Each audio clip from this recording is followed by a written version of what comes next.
Hello, welcome or welcome back. Today I want to tell you about how the worst is already over for you if you've done well in your CAT or in the ZAT or in both. Okay, so the thing is, quite often, let me give you an example actually.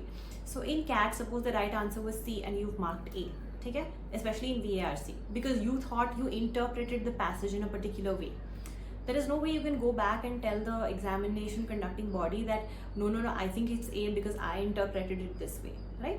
Of course, I understand there's some degree of logic to the questions that are asked, but you know how language is. Language is very interpretive. Sometimes you might create a new meaning out of it, which is not the answer that matches with what the examination body has said, right? So there's no way of going back and fighting with them. But in an interview, I'm not saying you should fight.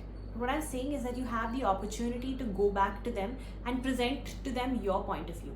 So you can lay down your frame of thought and tell them this is why I believe in this particular reason. So even if you have a diametrically opposite point which completely contradicts what the interviewer believes in, if you can substantiate it with confidence, logic and rationale, then you're good.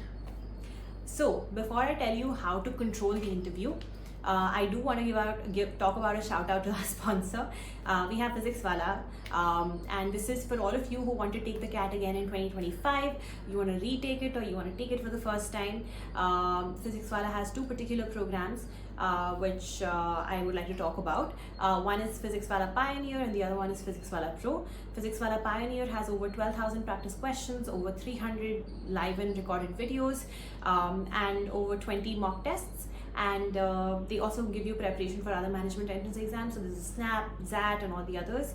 Now if you want this and more, there's Physics Wala Pro, which gives you access to previous year's papers, Physics Wala Khazana, which is like this repository of all the resources that we have used over the past, offline books, over 7 years previous year's questions, and more.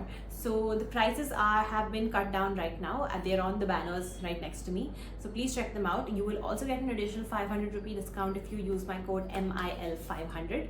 So definitely check it out if you're taking the exam again. And thank you to Physics Wala for sponsoring this video.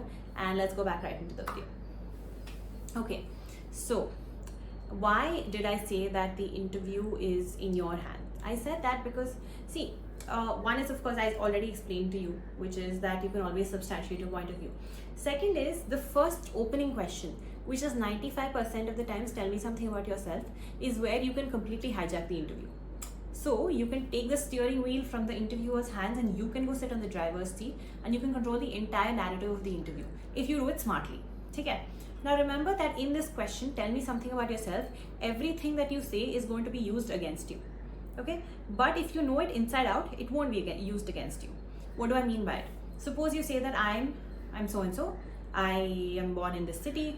I am a trained classical dancer. Okay. Now, when it comes to your extracurriculars, chances are you will be asked something about dance. But if you don't know anything about your dance, you just do some Bollywood dance. Even if you do Bollywood dance, that's fine. As long as you know some veterans in that field, as long as you know some theory behind it. See, the thing is, everything that you say, you should know that inside out. So in this question, when they say, tell me something about yourself, every point that you put out there, you should know it inside out. Okay? So the interviewer is not going to ask you questions on random things happening in the world. Everything will be centered around you. So everything will stem from you, but it is also everything that you said. So I'll give you an example. Okay? And sometimes it can be a little random. I'll give you an example for that also, but I'll tell you an easy one. So in my interview, I spoke about how I talk a lot about mental health. I fight for mental health advocacy, etc. First statistic they asked me is, what is the incidence of mental health in India? Okay. Thankfully, I knew the figures. I knew because I've done a lot of work around that space, so I had the right figures in my mind. I said the right figures.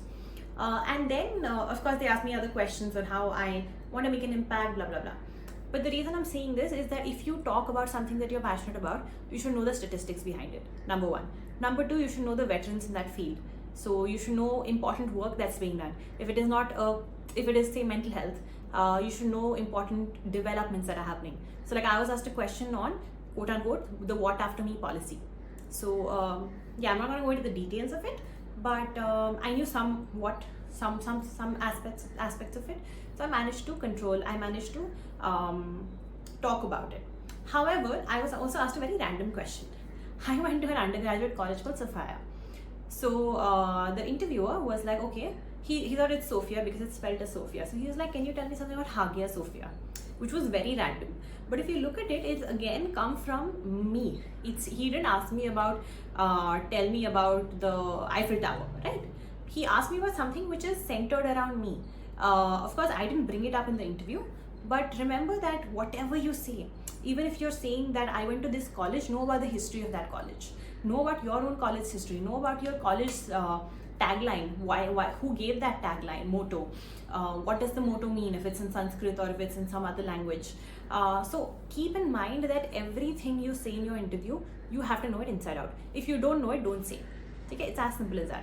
The moment this becomes clear in your head, you have complete power over how the interview goes. Because see, like I said before, no one's gonna ask you questions on things you don't know. Like I was never asked a question about sports because I never brought it up. I hate sports. I hate sports and I know nothing about it. No sport. I don't know anything about any sport. So I never brought it up, and I gave almost 10 to 12 interviews and nobody ever asked me about anything sporting. So see, you don't have to waste your time learning random stuff, which is why I say that Manorama is the worst resource to use. Not because it's not good enough, it's very comprehensive if you're preparing for the UPSC or something. But if you're preparing for the CAT, it's very useless because it has everything, and you're not expected to know everything. You're expected to know everything about things that concern you and things that you bring up in the interview. So always remember that. If you do that, the interview is literally in your hands. You can steer it however you want to. Like I said, if the driving wheel's in your hand, the steering wheel, not the driving wheel, you have complete autonomy. You can control the entire interview, and the interviewer is just a puppet then. So keep that in mind. Remember that the worst is already over, and remember to know everything about what you're saying. So I would suggest you prepare an answer, okay? Prepare a Word doc on tell me something about yourself. उसमें whatever you're mentioning, उसके बारे में learn it inside out, ठीक है? Suppose you're saying I worked with this company for 5 years. Know about that company, know how is it doing financially, what have been some of the recent developments. Even if you've left the company, why is the company in news?